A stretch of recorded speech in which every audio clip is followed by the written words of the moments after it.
We might be waiting a while for The Witcher Season 2 to hit Netflix, but the showrunner is already spilling secrets on what we can expect.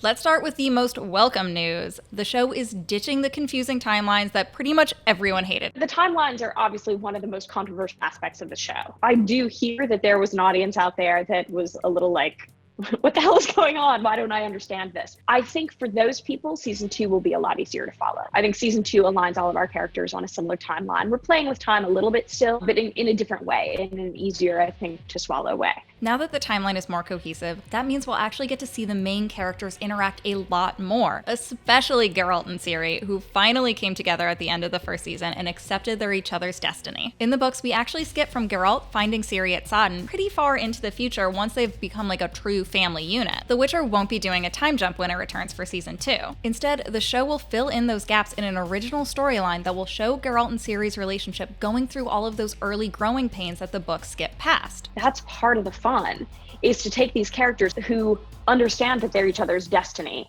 not really embracing it, but accepting that this is what they need to do to continue walking through the continent, and then see, like, what would that really be like? What would it be like for two strangers to come together and feel like that's what they've been driving for the entire season? They finally got together, and then they're like, oh, I don't know you at all. You are a stranger. For Ciri, we started her journey in season 1. She has this final moment where she's actually not running away from the problem. And now we get to see her with that new attitude, with this kind of lovely stubbornness and grit that she's built over season 1, but then give her a father figure who's suddenly going to start telling her what to do again. So far, we've really only seen a few glimpses of Ciri's abilities, but she will continue to develop and refine them when the show returns. Hissrich did acknowledge that Ciri wasn't as developed in season 1 as she wanted her to be, and she hopes that Ciri will be much more engaging in season 2. We had much more of Ciri's story in season 1 that we ended up having to trim down. And it's one of the things that when I look at the season, I see she's not as present as I would have liked her to be. So in season 2, we're really digging in with her character, and we're going to understand her a lot more, where she actually becomes the character that we know from the books and later from the video games. She doesn't change on a dime. What we don't want to do is forget where she came from. I'm done with all of this. I have to move on. At this point, you're probably like, enough about Ciri, let's talk about our girl Yennefer, the true hero of this show. None of us needed Hissrich to confirm that Yennefer would be back in season 2, even though she disappeared after the Battle of Sodden. But as for what happened to Yen or how she'll return, all Hissrich was able to say was that whenever we do see her again, she'll be very changed by what she experienced. The Battle of Sodden changes everything for Yennefer. And when we find her in season 2, she is in a much different place. What we see come out in season 2 is that passion that we sort of saw her have, that passion to sort of be alive and be part of something bigger. But she's doing it from a very different position. And we get to see Yennefer, I think, as a character where she is not fully wrapped up in the politics of Aretuza and the brotherhood, that she's acting more out of the passion of her soul at this point. I am personally thrilled at the idea of Yennefer being unshackled from these bureaucratic organizations and following her instincts and heart more, maybe in part because her heart is definitely going to lead her right back to Geralt, since those two are clearly linked after that dust up with the Djinn.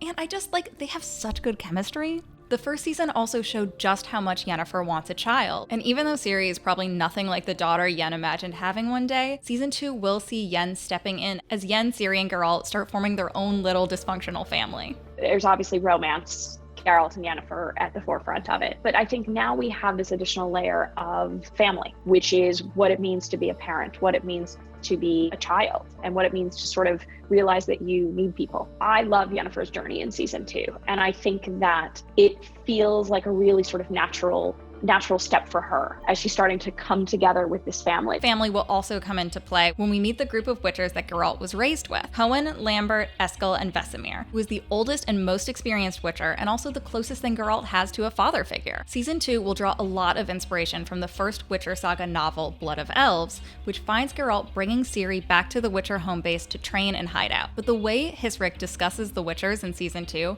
makes me wonder if we'll also be getting some flashbacks to Geralt's childhood. It's really fun to get into the Witchers and into Vesemir, his father figure. And what a better time to meet Vesemir, his father, than when he's raising a daughter of his own. So we start to look back at who were Geralt's parenting models. What did his family look like? And what season 2 becomes, to an extent, is what we got to do with Yennefer and Ciri in season 1, which is explore where these characters came from. And I think that what's so interesting about Witchers is we've established them as very solitary characters. You know, we're told over and over again, they don't have emotions. Of course, that's not true.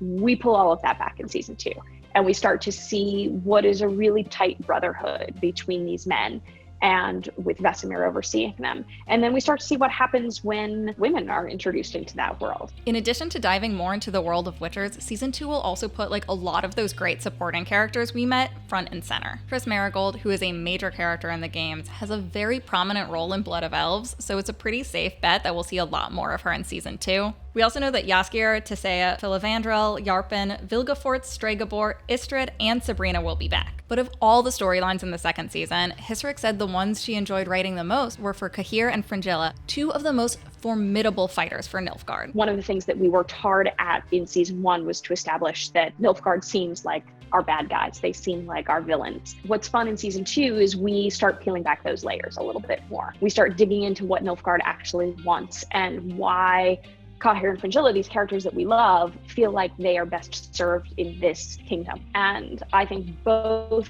of them get to show really surprising things this season. I think we gain really like a lot of new empathy for them. But while The Witcher is an adaptation of the books and not the games, the first season did include a lot of subtle nods that only gamers would pick up, like that iconic bathtub scene. And Hissrich promised to keep sprinkling in those little Easter eggs in season 2 and beyond. We love the games. Go back to the source material, not to do an adaptation of an adaptation. But it doesn't mean that we're not fans of the games ourselves, that we don't play them ourselves, and that we know that a huge part of our audience has only heard of The Witcher because of the video games. So we want to pay homage to them as often as possible. Of course, the biggest question Witcher fans have right now is when the show will return to Netflix. Season 2 is resuming production in August, 5 months after it was first suspended, and it's unclear whether or not this delay will affect the anticipated 2021 premiere date. I will say that I miss it. We're on Zoom calls whenever we can, myself and the production team, trying to make plans. You know, you can't, everything's sort of open-ended, obviously. What are you most excited to see in The Witcher Season 2? Let us know in the comments below, and please check out more of our Witcher videos.